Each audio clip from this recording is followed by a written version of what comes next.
Buenos días, mi nombre es Claudia González y hoy les voy a hablar sobre el uso de la alelopatía en el frijol bola roja.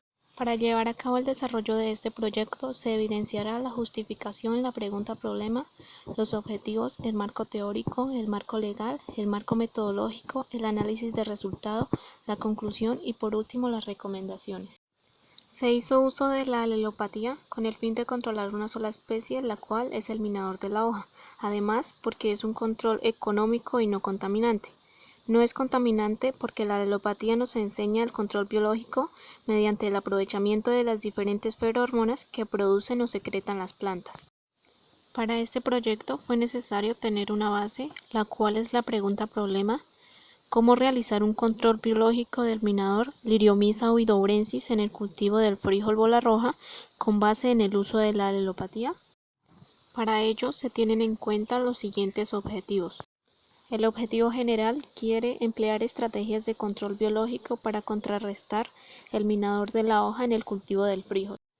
Para llevar a cabo el desarrollo del objetivo general se plantearon los siguientes objetivos específicos, de los cuales el primero quiere distinguir las plantas que son beneficiosas para el cultivo, el segundo desea implementar riegos con propiedades aleloquímicas y el tercero y último plantea evaluar el uso de la alelopatía mediante diferentes especies. Para este proyecto fue necesario tener en cuenta la siguiente teoría sobre las plagas del frijol, las cuales se clasifican en insectos, ácaros y nemátodos. Además, los insectos pertenecen al grupo de los artrópodos. Como podemos ver, tenemos la clasificación de los artrópodos en las cuales están los arácnidos, los crustáceos, los miriápodos y los insectos, que es donde nos vamos a centrar. Como ya se había dicho que nos centraremos en los insectos, lo haremos en aquellos que causan daño a las hojas, como lo es el minador de la hoja, que está dado por los dípteros.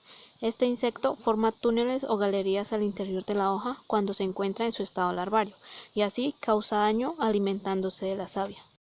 Además, esta plaga presenta metamorfosis completa, es decir, su ciclo biológico es holometábolo, pues pasa por los estados de huevo, que después de 3 días eclosionan y pasan a su estado larvario, que consta de un periodo de 9 días. Luego pasa a pupar y en un periodo de 9 días pasa a ser adulto, y allí vuelve a empezar el ciclo biológico, que dura aproximadamente 22 días a una temperatura óptima de 25 grados. Para llevar a cabo el control de esta plaga se escogieron entre los diferentes métodos de control. Entre ellos tenemos el control químico, que se realiza mediante el uso de plaguicidas, el control mecánico, que se realiza manualmente, el control físico, que se hace mediante el aprovechamiento del frío o el calor, y el control biológico, que se hace mediante el uso de enemigos naturales, y es con el que trabajaremos. Como trabajaremos el control biológico, lo haremos mediante el uso de la alelopatía, que según Jan 2001, asesor internacional especialista en manejo integrado y control biológico de plagas, la alelopatía es la influencia de un químico que de forma directa afecta al desarrollo de otra planta. Es decir, allí es donde se ve reflejada las plantas afines y las que se rechazan, o sea, la alelopatía positiva o negativa. Además, la alelopatía se divide en 3 tipos, que son alelopatía acompañante, alelopatía de cultivo trampa y alelopatía repelente. La alelopatía acompañante se da entre las plantas afines para un beneficio mutuo.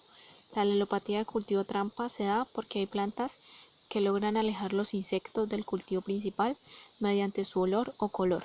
Y la alelopatía repelente se da porque hay plantas que con sus fuertes aromas logran repeler o alejar los insectos del cultivo principal, y nos centraremos en la alelopatía repelente.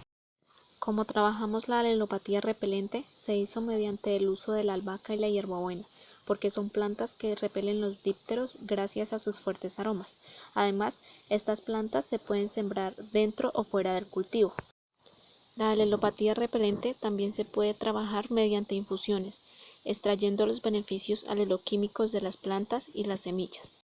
Después de haber revisado nuestras bases teóricas, nos centramos legalmente en el Plan de Desarrollo Municipal Topaipí, Municipio Orgánico y Ecosostenible de Colombia 2020-2023, del señor Camilo Andrés Cifuentes, pues este busca una producción limpia y un negocio verde, que sería la parte ecológica que se está trabajando, y esto se logra controlando plagas y enfermedades con plantas alelopáticas y extractos para biofungicidas e insecticidas. Después de haber revisado nuestras bases teóricas y legales, nos centramos en el marco metodológico, que es la parte práctica del proyecto. Primero que todo se escogió el terreno en el que se trabajó, luego se recogieron las piedras y restos de árboles que habían allí para así poder hacerla limpia. Después de esto se elaboraron las camas y esto se realizó con guauda. Luego se hizo un enmallado para que las gallinas y demás animales no intervinieran en el crecimiento de las plantas. Después se realizó la siembra, para la cual se tuvo en cuenta la temperatura para sembrar frijol, que está entre los 15 y los 27 grados y en algunos casos llega a tolerar los 29 grados. Y como ya se sabe que la temperatura de nuestro municipio está entre los 17 y los 27 grados, la temperatura es óptima para sembrar frijol. El frijol se sembró a una distancia entre surco de unos 70 centímetros y entre planta de unos 20 centímetros. Después de 9 días de haber sembrado el frijol, ya las semillas habían empezado a germinar. Dentro de las labores culturales tenemos la limpia, que se realizó manualmente para no causar ningún daño a las plantas, y la siembra de las plantas alelopáticas, como lo son la albahaca y la hierbabuena. Cuando la planta tenía una altura aproximada de unos 30 a 40 centímetros, se realizó el tutorado para que la planta pudiera desplazarse correctamente. Primero que todo se amarró la cabuya de la parte superior a unas guaudas que se habían puesto. Luego de la parte inferior, o sea de las hojas maduras de la planta, se amarró y este fue el resultado que se obtuvo.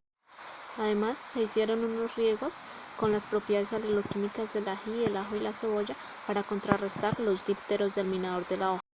En el mes de julio el cultivo tuvo su floración y a comienzos del mes de agosto las plantas ya habían empezado a cosechar. Asimismo, se hizo la recolección del frijol a finales del mismo mes, la cual fue de 1 kilo en un área de 32 metros. Después se realizó el análisis de resultado de los objetivos específicos que se habían planteado anteriormente, de los cuales el primero era distinguir las plantas que son beneficiosas para el cultivo del frijol. Entre ellas se distinguieron la albahaca y la hierbabuena, que son plantas que gracias a sus fuertes aromas logran alejar dípteros. Nuestro segundo objetivo específico quería implementar riegos con propiedades aleloquímicas. Para ello se utilizaron los frutos del ajo, el ají, la cebolla, 1/4 de jabón Rey en 1 litro de agua y se hizo una disolución. Con esta disolución se hicieron riegos o fumigaciones en las horas de la tarde, porque es cuando los dípteros llegan a poner sus huevos. Nuestro tercer objetivo específico quiere evaluar el uso de la alelopatía mediante diferentes especies. Para esta evaluación se realizó el método aleatorio. Como podemos ver, tenemos dos muestras, la muestra número 1 y la muestra número 2. La muestra número 1 se tomó antes de implementar la alelopatía. La muestra número 2 se tomó después de implementar la alelopatía. De forma aleatoria, en la muestra número 1 de las dos camas se escogieron 10 hojas, de las cuales solo 4 estaban contaminadas con minador y las restantes no. Después de implementar la alelopatía, como ya se había dicho, en la muestra número 2 se tomaron de forma aleatoria de las dos camas 10 hojas, de las cuales solo habían 2 contaminadas y las restantes estaban sin minador. Después de haber realizado el análisis de los objetivos, es posible concluir que las estrategias que se emplearon con las plantas aromáticas, como la albahaca y la hierbabuena, y la infusión, son eficaces porque hubo una reducción considerable del 50% de esta plaga. Por eso se recomienda a aquellas personas que quieran implementar la alelopatía para el cultivo del frijol con el fin de controlar el minador, que lo hagan, porque además de ser un control económico y no contaminante, es eficaz a la hora de implementarlo con plantas aromáticas. Estas son las referencias que se tienen en cuenta a la hora de la realización de nuestro marco teórico.